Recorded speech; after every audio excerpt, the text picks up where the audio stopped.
This is Reynolds Podcast, The Creative Mindset. Hi everyone, welcome to The Creative Mindset, a podcast about what the future holds at the intersection of creativity and technology. I am Ray Namoto, the founding partner of I&Co, a global innovation firm based in New York and Tokyo.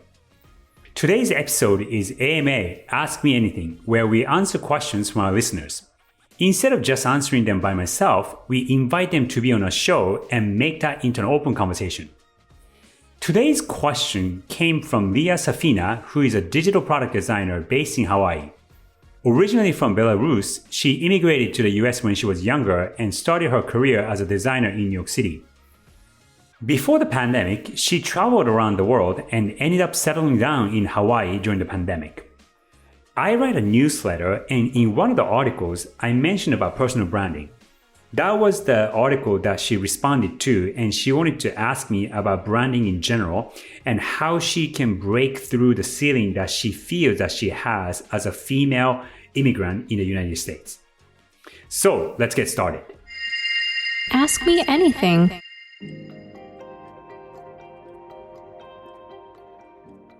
Liya, it's been a long time. Good to see you.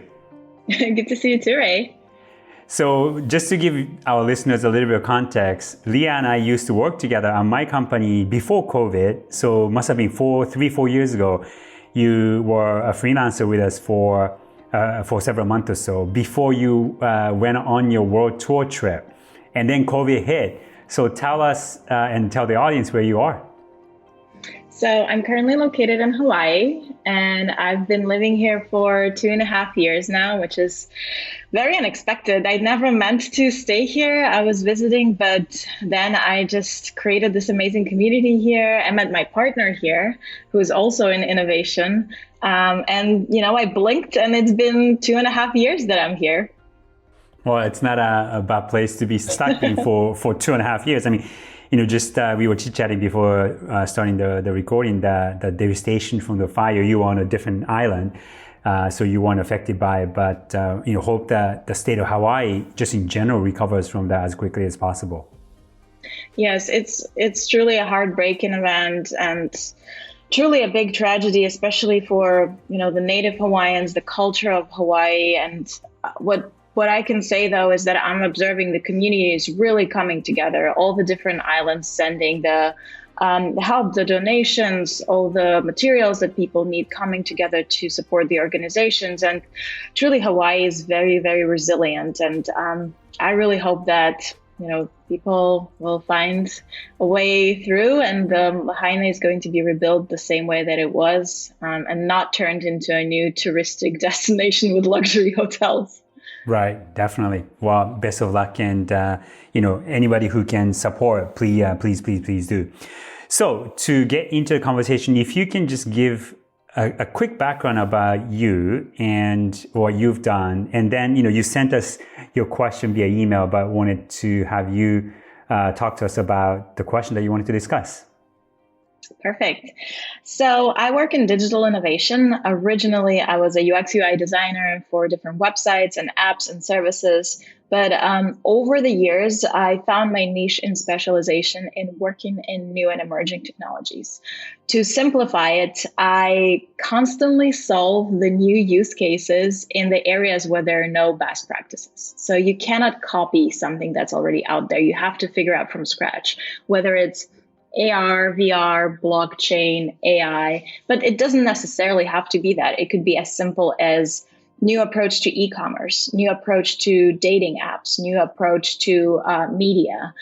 So anything that can really streamline the processes for people, simplify their lives is something that I love doing. And I was very fortunate to work with over, 70 different companies over the years. So it's been a great ride. 70 different companies. Yeah, 70. Wow. I have a spreadsheet with every single project I ever worked on, coded by the type of medium, type of industry, different agencies that I work with. So I try to keep track. You must be a UX designer. Yep. That's exactly the origin that I come from. So The question that I sent you, and I noticed that you were providing so much helpful advice to people in different senior leadership roles in creative industry, and I couldn't help but jump on the train and try to get some wisdom from you as well on the subject of personal branding, but more specifically how you show up in the public spaces. And by public spaces, I mean different media publications, conferences, podcast features, any place when people can learn that you exist, that these are the services you provide, and just listen to your case studies and stories. And what I found out, so myself being an immigrant, which I think is quite important for this question, because I did not go to a fancy school in America. I do not have these connections across all the different people who started their own businesses and went on to take the roles of leadership, right? I had to build everything from scratch. Mm-hmm. And what I'm noticing is that whatever you are reaching out to journalists, podcasts, etc., it seems to be a barrier. There seems to be some kind of glass ceiling where if you don't have a powerful company name, such as Amazon mm-hmm. or Nike or Spotify, directly in your role description, you tend to be ignored. So it's not really a meritocracy. It's all about who do you know, right? And whether you're able to pay a couple of $1,000s for a subscription service that's going to provide PR for you. There's another layer that I would like to provide is that with my career specifically, I deliberately build my path to be very versatile as a designer. So I did not go in-house for many, many years. For almost 7 years, I've been freelancing with different projects and different agencies. Mm-hmm. And when I talk to people from bigger companies like Google and Spotify, I can say that our level of skill and leadership is on par. But I don't have that big company name behind me. Mm-hmm. And it was deliberate. I want to, work as a consultant, as a freelancer. And so a lot of my submissions get overlooked because of that. So this is a very much open-ended question. We can go anywhere from here, but essentially it's about getting people to know that you exist and building your brand in the public arena. Yeah, that's a really complicated question, I would say, for several reasons. Number one, the game has changed in the past 10 years drastically.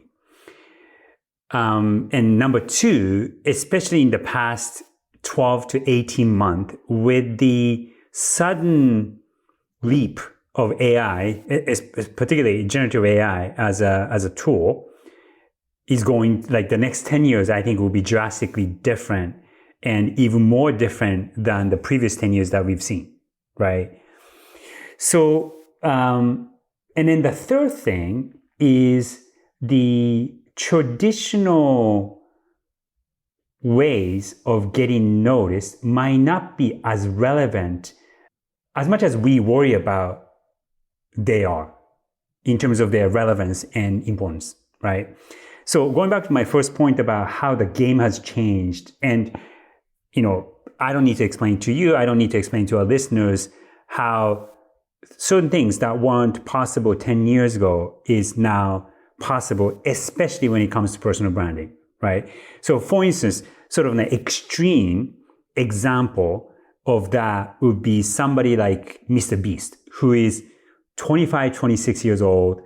He's from like North Carolina or something. And 6, 7, 8 years ago, he just started uploading YouTube videos of him playing games and commenting on them.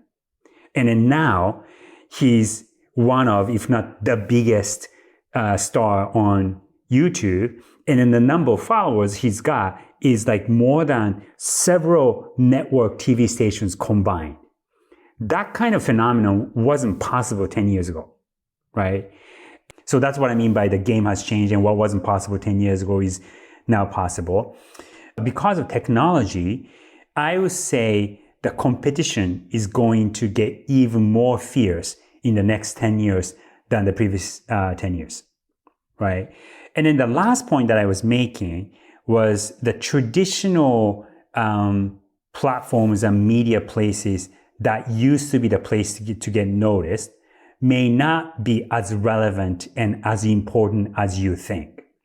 And what I mean by that is that I think in general, especially when it comes to branding and personal branding, although the competition is much more fierce now than it was 10 years ago, and it's going to be much more competitive in the coming years, it also, I think, is going to create more niches where individuals like yourself, like myself, and like hundreds and thousands, if not tens of thousands of designers can thrive.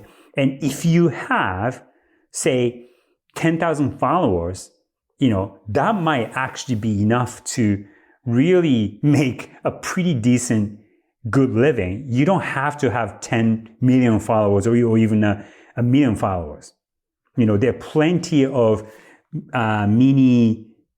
if you have less than a million followers these days, you're not there are so many, influencers with millions of followers. But say if you have 100,000 followers or even like 10,000 followers, that might be just more than enough for you to make a perfectly comfortable living. So for instance, I'll just give you a very personal example. So like my wife, who used to work in a corporate environment for 15 years in Japan, and just a couple of years ago, she quit. And in the past 2 or 3 years or so, she decided to become a personal professional career coach. And she's got less than 5,000 followers on her Instagram, but she's actually making more money now than she was when she had a full-time job. So the number of followers or your personal brand might not depend on the big media places that might not call you back or that might not feature you. And I don't know how.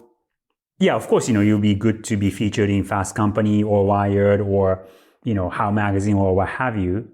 But just because you get featured in those places may not mean that your personal brand is not where it should be. I immediately wanted to ask a follow-up. When are we seeing you on TikTok, Ray? Yeah, I did open an account, and so one thing that I'm older than you, and I'm older than probably a lot of our listeners. I'm in my 40s, and I think with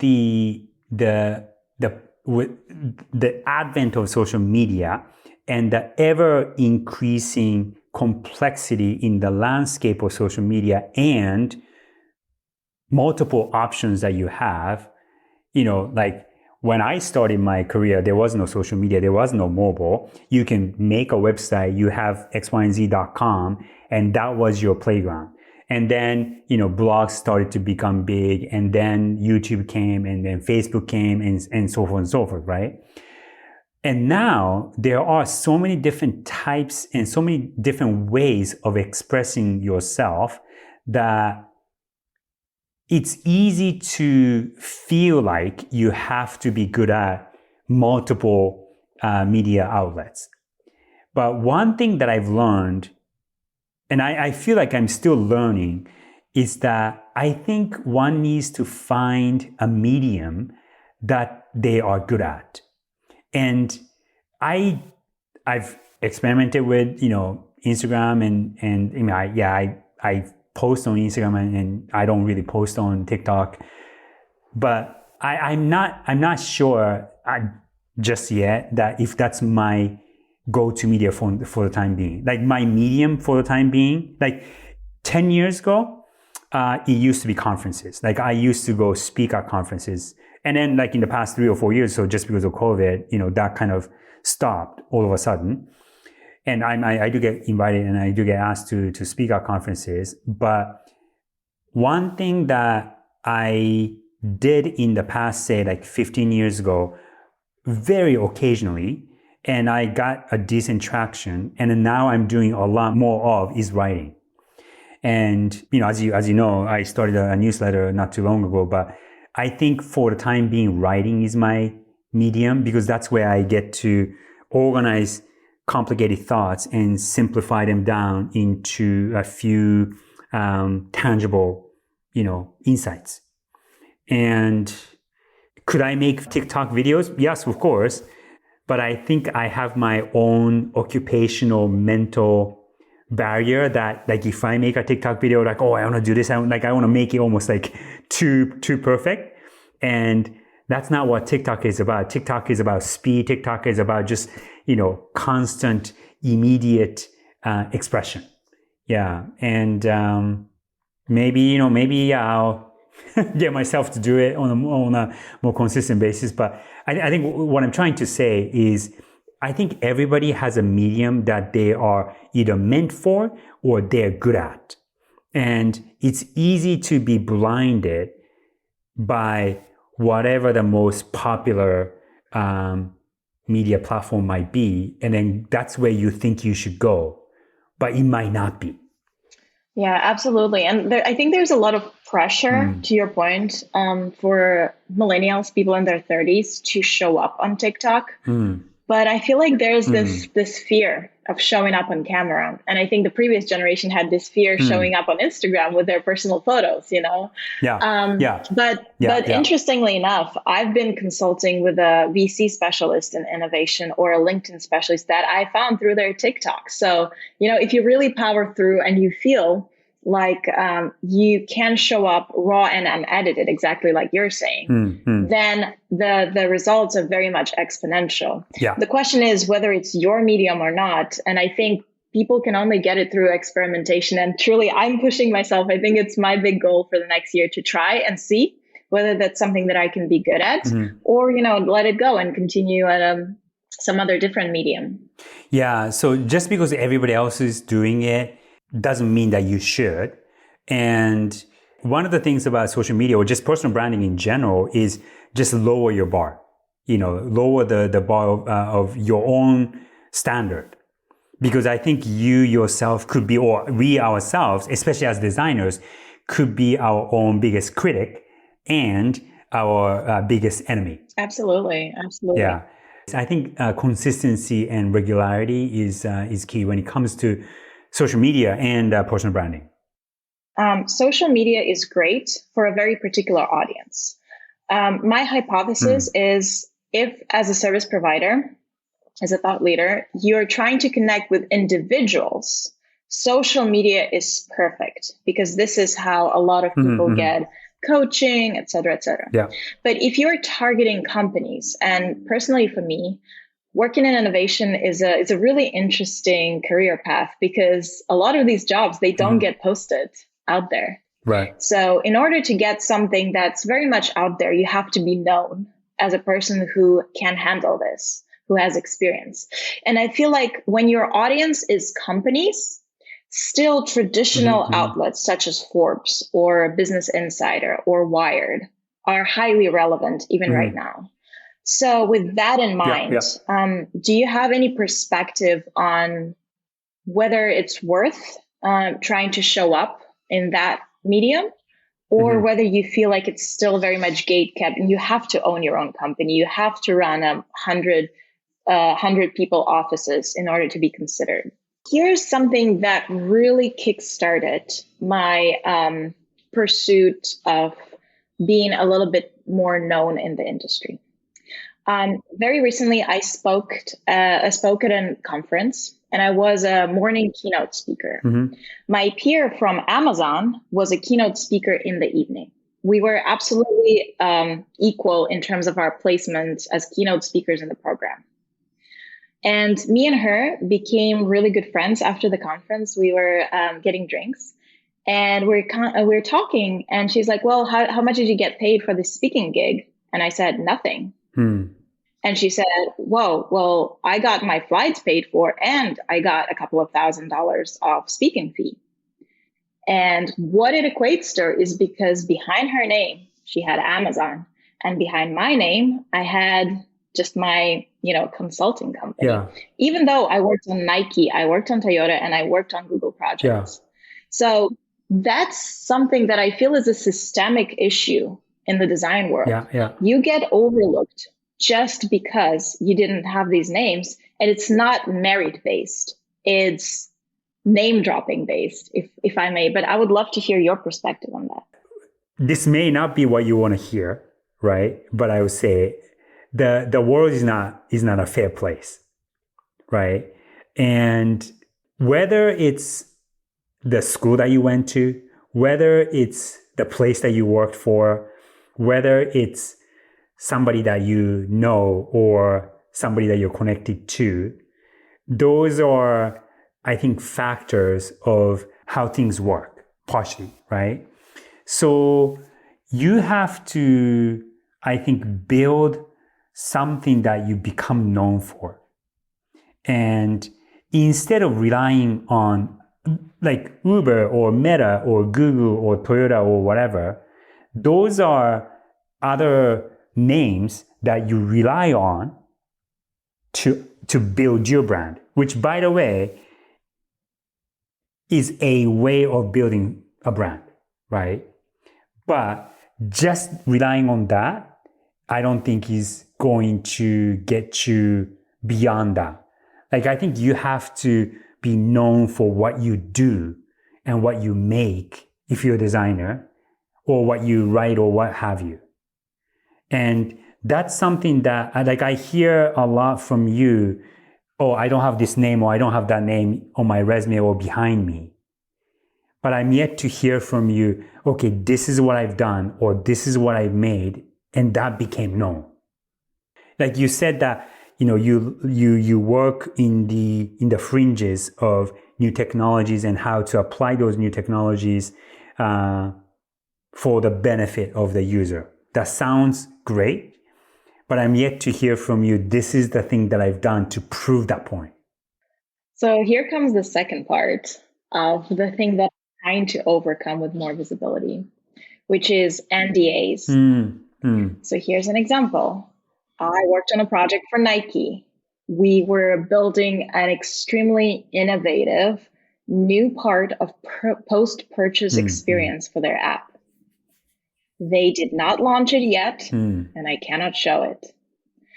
I worked on this new city for Toyota where everything is self-driving and there are robots, and we're building dashboards for people who manage these robots and for citizens who live there.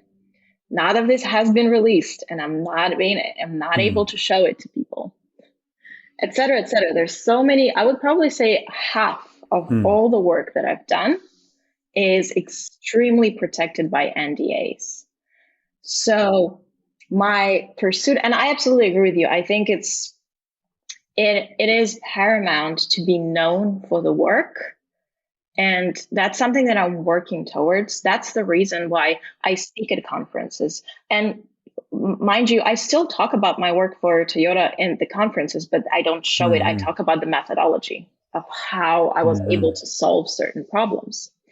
But that's why my hypothesis was that showing up at Forbes, showing up at Business Insider, showing up at Wired, and being able to provide a take on certain technologies, being able to speak about the methodology, being able to mention certain things would create that support system, as you say, really showing the receipts that you're able to do it.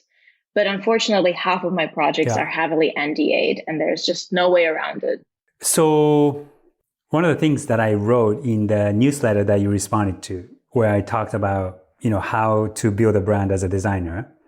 And I talked about 4 elements of not just a personal brand, but any brand. And those 4 elements are relevance, differentiation, presentation, and consistency, right? And what you just talked about, the fact that you cannot really show the work that supposedly these really innovative projects that you worked on for Nike or Toyota that you cannot show is point number 3, presentation.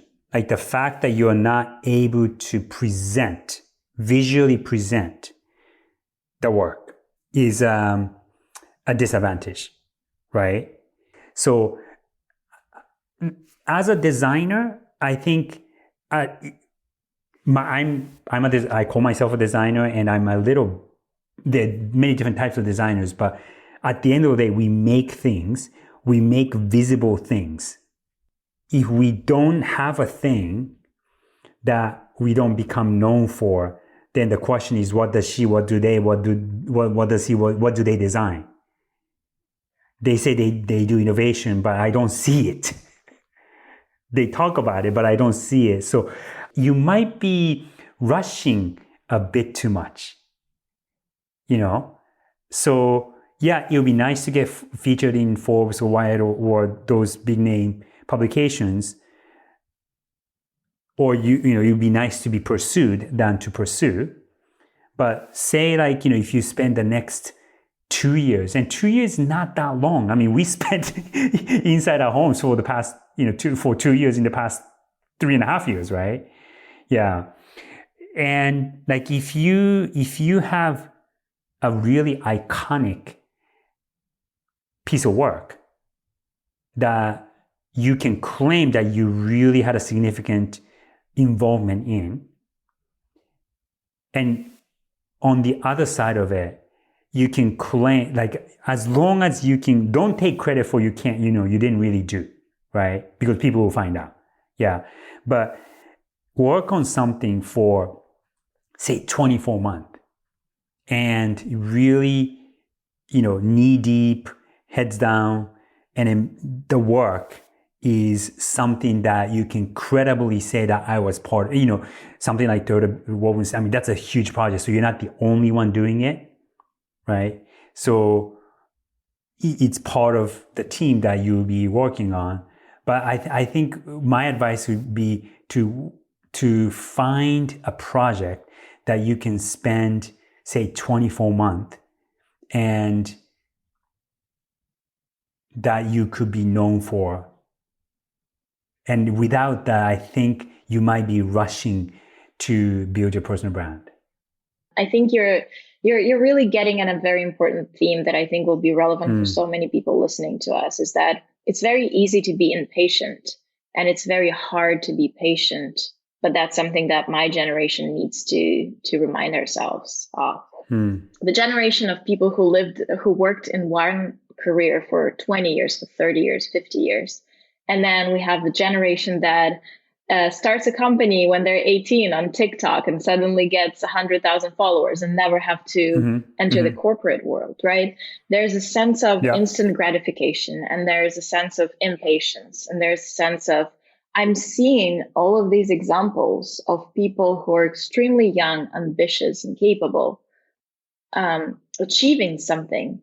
And it could be very daunting on yourself and your career. And that's why, for me, I was thinking a lot about being patient and exactly what you're saying, really taking my time with working on something that could truly be a representation of my brand.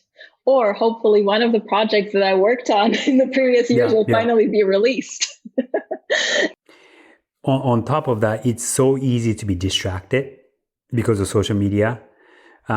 It's so easy to feel that you're missing out on something just because you don't have 10,000 followers or 100,000 followers.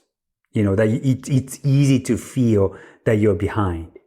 And that's something that I have to, at my age too, in my 40s, that I have to struggle and battle as well. Not be distracted by social media, not be distracted by the fact that, somebody that I used to work with 10 years ago, let's say he's quite successful or she's quite successful and she's got, 500,000 followers or what have you. It's easy to compare myself to other people. That's another thing that I just thought about, is comparison can really kill your mojo. So the only person that you have to compare is you yesterday. Am I doing better than me yesterday? And that I think should be the only comparison that you should make, because otherwise it's unhealthy. It will make you feel like shit. You feel like you're incompetent. So comparison, forget about comparison. The only person that you should compare is yourself. Absolutely. I'm a few years, I'm a lot more than a few years older than you. And I've gone through the ringers of making things in my 20s and 30s. Yeah. And then by the time I hit my 40s, then because I was managing like literally until I started my own company, I was the head of, a 2,000 person company and I was a global chief creative officer. So I had a lot of people to manage and I had a lot of things to show for, right? Yeah, but that's because I spent 5 years, 10 years making and building things. And then I started writing and people started to listen and the publication, like, Fast Company and other publications started to take me seriously because I had things to show for. Yeah. So, you're still young enough. Don't, and you're never too old, by the way. You can be a 75-year-old and become a TikToker, right? Yeah. So nowadays we live longer. There are a lot more choices in terms of where you show up and where you express yourself. So don't worry about that for now. But I would say you're young enough that building a few things that you can be later known for. Don't worry about being known for something now, but I would say focus on, just making things in the next couple of years, like making one thing that you think, hey, this is the thing that I want to be known for.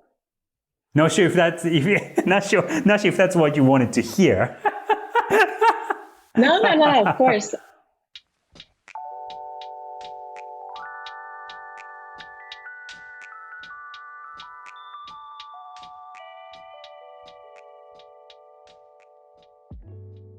So that was AMA, Ask Me Anything, and I answered a question about personal branding from Liya Safina, a product designer based in Hawaii.